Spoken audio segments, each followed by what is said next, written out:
Assalamualaikum warahmatullahi wabarakatuh. Perkenalkan, saya Ramdan Fauzi akan mempresentasikan CPOB bab peralatan. Yang pertama, ada prinsip. Prinsipnya, peralatan pembuatan obat harus dirancang dan dibangun dengan baik dan memiliki ukuran yang tepat.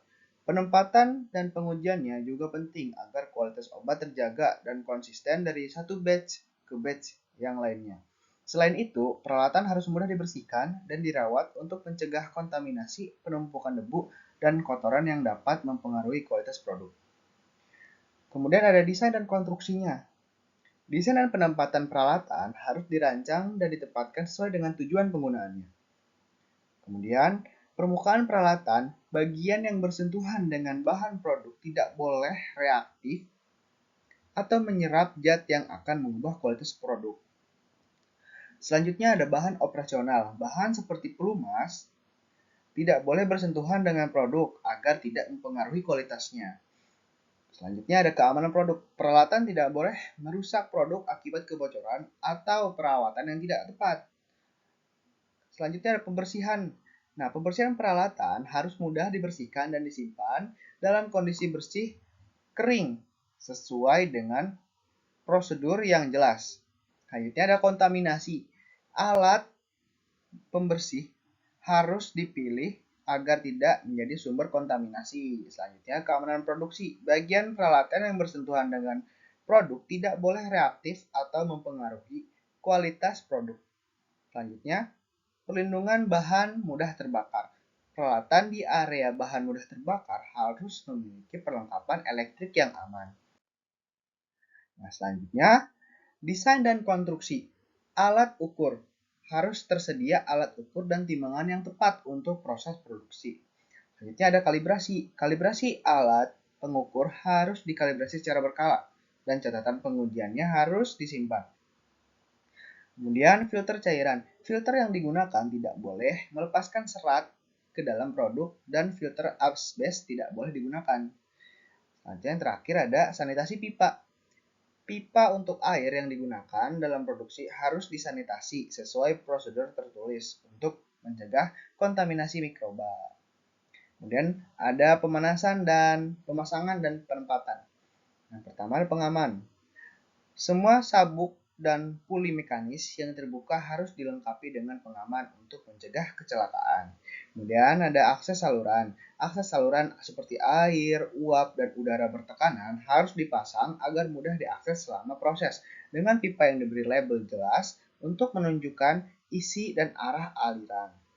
Selanjutnya, identifikasi peralatan. Setiap peralatan utama harus memiliki nomor identitas yang jelas yang juga dicantumkan dalam semua catatan batch agar nantinya mudah dalam semua rangkaian proses.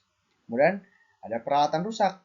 Peralatan yang rusak harus dikeluarkan dari area produksi atau jika tidak memungkinkan diberi tanda jelas agar diketahui bahwa peralatan itu sedang rusak.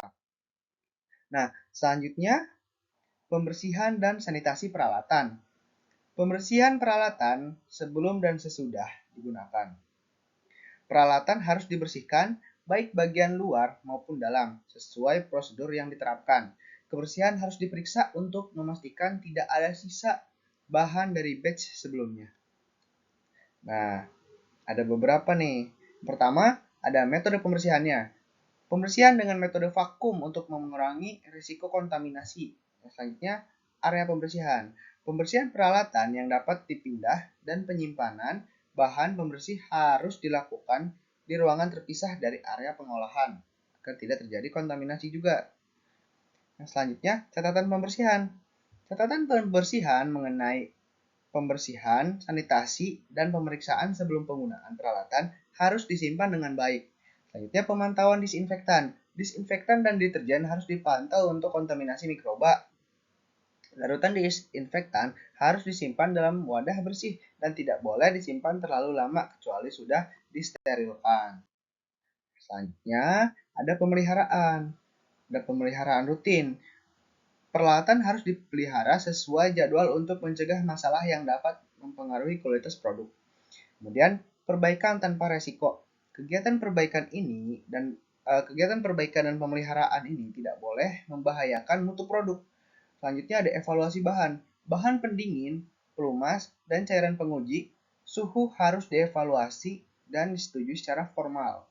Selanjutnya, prosedur pemeliharaan. Harus ada prosedur tertulis untuk pemeliharaan peralatan yang harus diikuti. Selanjutnya, catatan pemeliharaan. Semua kegiatan pemeliharaan harus dicatat dalam buku log, mencakup tanggal, waktu, produk, dan nomor batch untuk peralatan khusus. Catatan bisa ditulis dalam catatan batch. Selanjutnya, pembersihan peralatan. Peralatan harus dibersihkan dan jika perlu disanitasi atau disterilisasi untuk mencegah kontaminasi. Selanjutnya, pembersihan untuk produk berkelanjutan. Untuk peralatan yang digunakan secara kontinu atau berkelanjutan, pembersihan harus dilakukan secara berkala untuk mencegah akumulasi kontaminan. Selanjutnya, pembersihan untuk peralatan umum. Peralatan umum harus dibersihkan setelah digunakan untuk produk yang berbeda. Untuk apa? Untuk menghindari kontaminasi silang. Selanjutnya, identifikasi kebersihan. Peralatan harus jelas diidentifikasi mengenai isi dan status kebersihannya. Yang terakhir ada buku log untuk peralatan kritis. Buku log harus ada untuk mencatat validasi ke pembersihan termasuk tanggal dan siapa yang melakukan pembersihannya. Nah, baik, mungkin sekian presentasi CPOB tentang bab peralatan. Saya Ramdan Fauji, kurang lebihnya mohon maaf. Wabillahi taufiq wal hidayah. Wassalamualaikum warahmatullahi wabarakatuh.